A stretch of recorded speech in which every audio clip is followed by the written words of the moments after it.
আমি না শুধু ভাবি এই তৃণমূলের সরকারটা পড়লে পরে এই তৃণমূলের নেতাগুলো সংসারটা কিভাবে চলবে বলো তো? ওদের তো চুরি চামারি ছেঁচড়ামি এগুলা করে এই সংসার চলে, ওরা খাবে কি?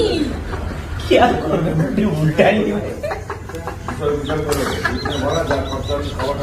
এই টুম্পা, আগে ভোটটা বের হোক, তারপর পালাতে দিশা পাবি না। তোর বাপ শুভেন্দুকে চিনিস না? ও তো এখনই ভয়ে লুকিয়ে আছে। মমতা ব্যানার্জির সম্পর্কে কিচ্ছু বলবি না, তাহলে চুলের মুঠি ধরে দিব দুই গালে দুইটা। তুই বিজেপির আলু চুষে থাক, আলু। তুই তো হচ্ছিস বিজেপির দালাল।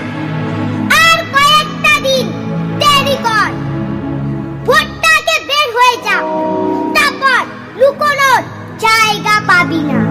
তোর তো মমতা ব্যানার্জির পাঁচ চাটারও যোগ্য নেই।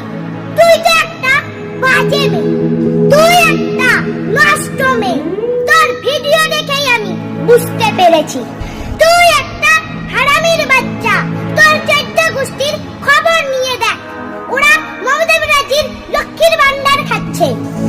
এই টুম্পা, এই ঝগড়ি, তোর বাপ শুভেন্দুকে গিয়ে বল এবার ভোটের পরে লুকোবি কোথায়। এই টুম্পা, একটা কথা মনে রাখিস, ভোটের পরে এই হাসিটা থাকবে তো? আমি জানি তোরা সব শয়তানের দল। তোরা শয়তানি করতেই তোদের দিন চলে যাবে। তোদের মুখে কোনোদিন উন্নয়নের কথা নাই, তোরা সব সময় শয়তানি করেই বেড়াস।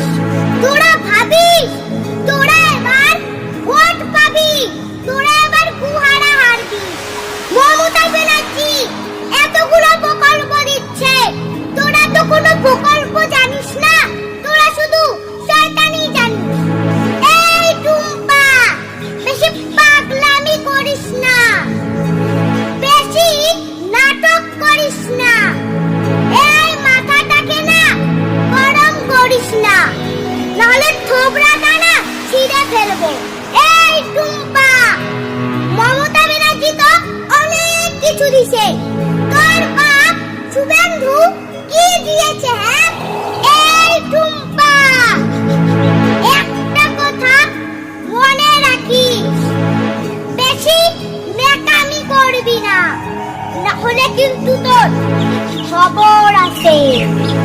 এই টুম্পা, মমতা ব্যানার্জিকে নিয়ে কোনো বাড়াবাড়ি করবি না, না হলে কিন্তু একবারে ঠান্ডা হয়ে যাবি।